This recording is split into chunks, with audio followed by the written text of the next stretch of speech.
에 질의를 하겠습니다. 자, 마음이 무겁습니다.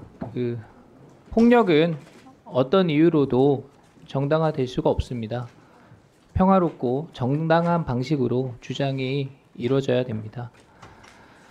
자, 사법부 또 수사기관에 대한 불신의 원인과 대응을 짚어보는 것도 우리 국회가 지금 해야 될 일이라고 생각합니다. 수사권 없는 공수처의 위법 수사 논란, 또 체포 구속 수사 과정에서 체포 구속 영장에 대한 관할 논란, 또 법원의 체포영장 형사소송법 특정 조항을 이미 배제했다는 논란, 또 헌재가 내란죄는 판단 안 하겠다 이런 논란. 이 과정에서 사법부와 수사기관의 한계가 드러났다 이런 지적을 많이 받았습니다. 지금 현직 대통령 구속이라는 초유의 사태를 두고 과연 이게 법리적으로 가능한 것인가에 대한 국민적인 의문이 큽니다. 장관 직무대행께서 한번 들어보시죠. 네. 헌법 제84조는 대통령은 내란 외환을 제외하고는 재직 중에 형사상의 소출을 받지 않는다 이렇게 되어 있죠. 네. 그래서 많은 분들이 막연하게 지금 내란 혐의 때문에 대통령이 구속됐나 보다 이렇게 생각을 하고 있는데요. 네. 그런데 이번 대통령의 구속은 공수처가 직권남용으로 수사를 하면서 시작이 된 겁니다. 맞죠? 네, 네. 근데 공수처는 직권남용만 수사할 수가 있고 내란 혐의는 수사할 수가 없기 때문에 직권남용을 수사하면서 그 관련 사건으로 내란을 수사한 것이죠. 네. 그러니까 결론적으로 공수처가 현직 대통령을 직권남용으로 수사했다. 이것이 팩트입니다. 맞죠? 네.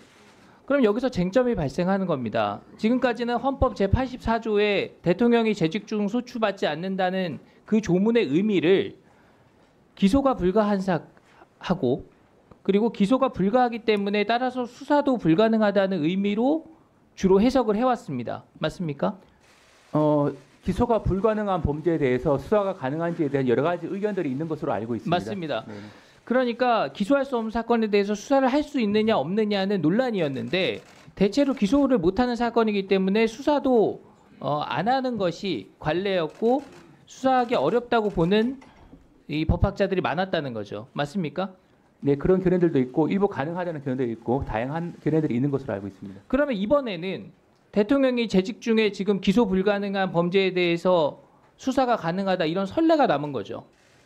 네, 네, 그런 선례가 되는 측면이 있습니다. 지금까지 대통령이 재직 중에 소환 조사 받거나 체포되거나 구속된 사례가 한 번이라도 있습니까? 그런 사례는 없는 것으로 알고 그러니까 이번에 대통령이 어떤 직무상에 기소되지 않는 소추받지 않는 사건으로도 수사는 가능하다 이런 선례가 명확하게 남은 거잖아요. 네, 일단 그런 측면 일부는 있습니다. 그러니까 지금 앞으로도 현직 대통령도 모든 범죄 혐의에 대해서 수사는 가능하다. 지금 이런 결론에 도달을 한 겁니다. 그러면 앞으로 대통령 하시는 분들이 수사는 받고 재판은 받지 않는 그런 모순된 상황이 앞으로도 계속 연출될 수 있다는 겁니다. 여기에 대해서 동의하십니까?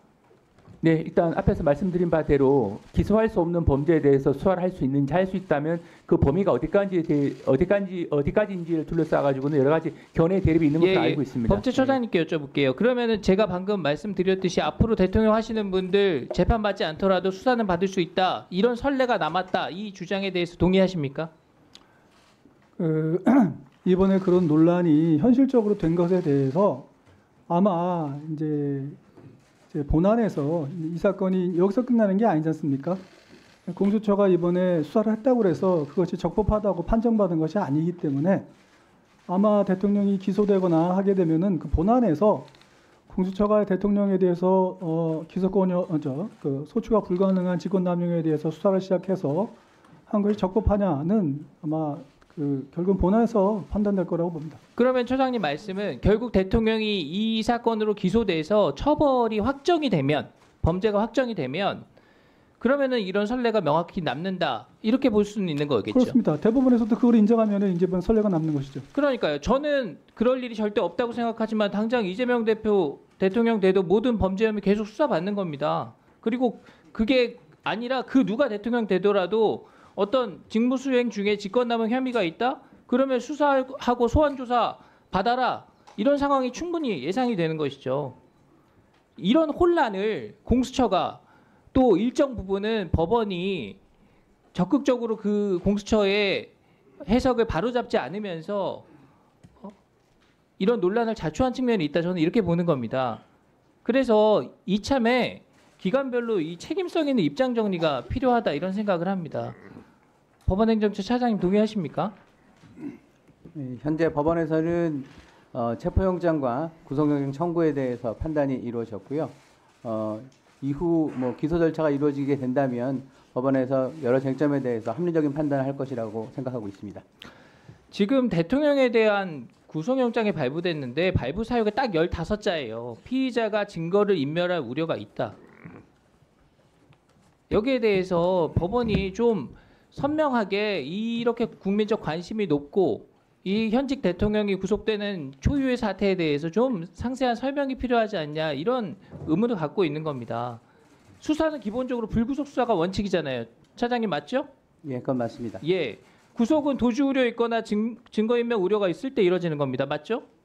예, 맞습니다. 무죄 추정 원칙이 있기 때문에 범죄가 중대하다. 중대성만으로 영장 발부되는 것도 아닙니다. 그렇죠?